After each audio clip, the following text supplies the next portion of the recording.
Hey, ladies and gents. This time around, I just wanted to talk about Metatron. I've been having the urge to kind of get in touch with angels, non-fallen, according to myth and lore. Because it seems like I tend to go through a transition where it's like dark, twilight to light, and then go back. But it was good that the first non-fallen angel that I contacted was Metatron, because the lesson that he taught me this time around had a tendency to had the theme of, I guess, non-duality. The fact that darkness and light are really working as one, even though it doesn't appear to be so. That's all an illusion. And it's a big problem amongst the magical community as well as humanity in general, because all the time we're shown that darkness equates to evil, light equates to good. But, you know, both elements, and I call them elements because neither is good nor evil, both elements can be used for good or evil. That is determined by the person who's utilizing the knowledge and the power. Okay. So, one of the things that Metatron first introduced me to. He started introducing me to watchers, and I call them watchers because they weren't given like the title, but they were part of the network. And he did say they were part of the network. Now, the interesting thing is that everybody who was part of this vision was Hispanic. And I'll tell you why I think that is. One, Hispanics have a strong tie to Christianity, but they also have a strong tie to ancient spirituality, like pre-Spaniards coming in and tainting them. Okay. Another thing is that, when you think of watchers, you think of somebody in the background observing. Now, where I'm at in the U.S., okay, we have a large Hispanic population. When I was up north, we had it. Now I'm down south, we still have it. Okay, so a lot of them are kind of overlooked. Just like black people are seen as a minority or called a minority, like Hispanics are treated the same way. So it would make a lot of sense to have somebody who's kind of overlooked being the observer. Two, when you talk about a network, you talk about something that is connected. And Hispanics tend to have a tribal culture where they're very tight knit. Like, you see Hispanics work together. They're very big on family. Okay. A lot of the ones I met, and people are people. Not everybody's perfect, but a lot of the ones that I did get to know are are big about loyalty. So it would make sense that these particular angels that Metatron is introducing me to manifested as Hispanic. Okay. Now, the first watchers that he introduced me to were under the cover of night. They were dark watchers. Now, that does not equate to evil. These particular watchers were, the vision manifested with them inside of one of those claw machines that you can find at the arcade. And they were taking things out of the claw machine. They were inside the claw machine. It was a man and a woman. And they were gathering the stuffed animals. All the stuffed animals just happened to be white. And so here he was telling me about the nature of darkness and how it operates.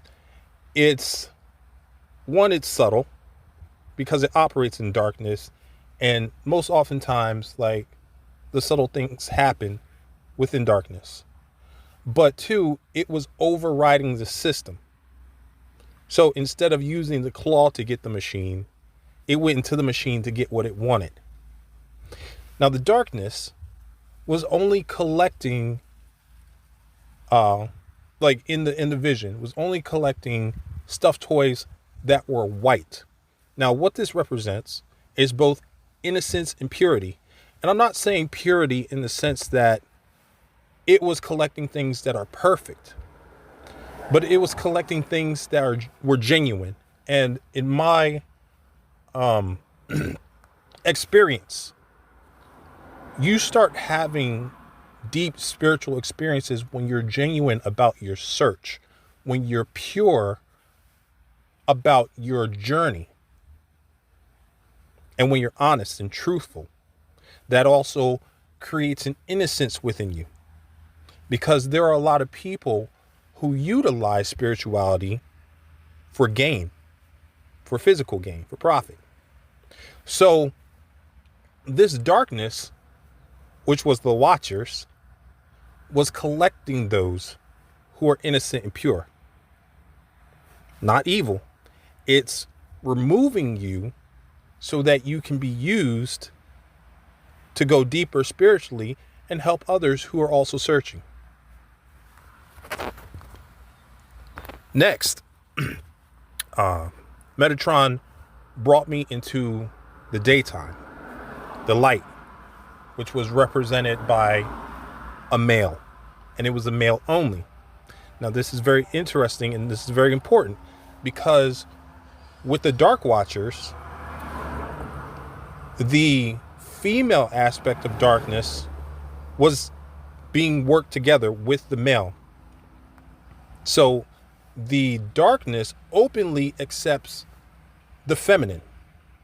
Now with the light, there was only a male, which means it doesn't openly accept the feminine and give it the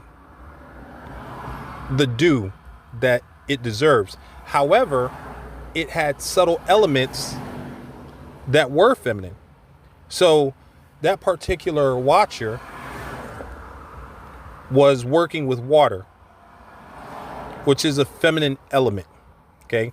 And that water is being used to purify. So you're still working with both the masculine and feminine. Let me just check my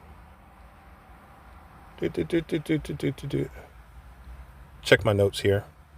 Okay, so the Light Watcher was also very open and very raw. He wasn't wearing a shirt, he's very, wasn't barefoot and everything.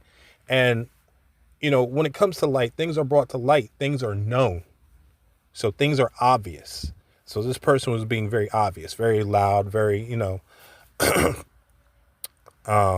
but we see that it was connected to the darkness because the woman from the Dark Watchers had accompanied us, myself and Metatron, when we were going to meet this Light Watcher.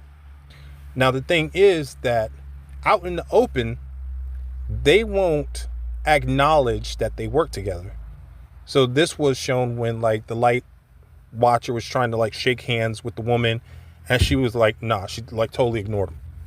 Okay. So this is where that illusion of duality comes into place, and how, like, the light and the darkness don't work in concert, but they do, because they're all part of the same network. And that is what Metatron showed me. I'm not going into the history of Metatron or what the myth is saying. I'm talking about what he's teaching.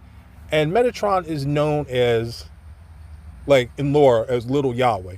So if he is, like, let's say, one of the highest angels and closest to God, he's going to understand the non-duality of God. The fact that God is all encompassing. So it would make sense that he is the one that is teaching this lesson.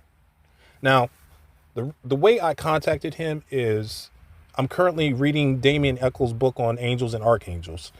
I got the sigil that was surrounded by a circle, and I think the letters in the circle are Enochian letters. I'm not sure. I'll have to read and kind of look into that, but it works, and it was a very profound lesson. So what I want to encourage people who are listening to do is not to dismiss the light if you work mostly with darkness. Don't dismiss the darkness if you work mostly with light. Understand that there is a place for both, within and without. That's all I want to say. Have a good day.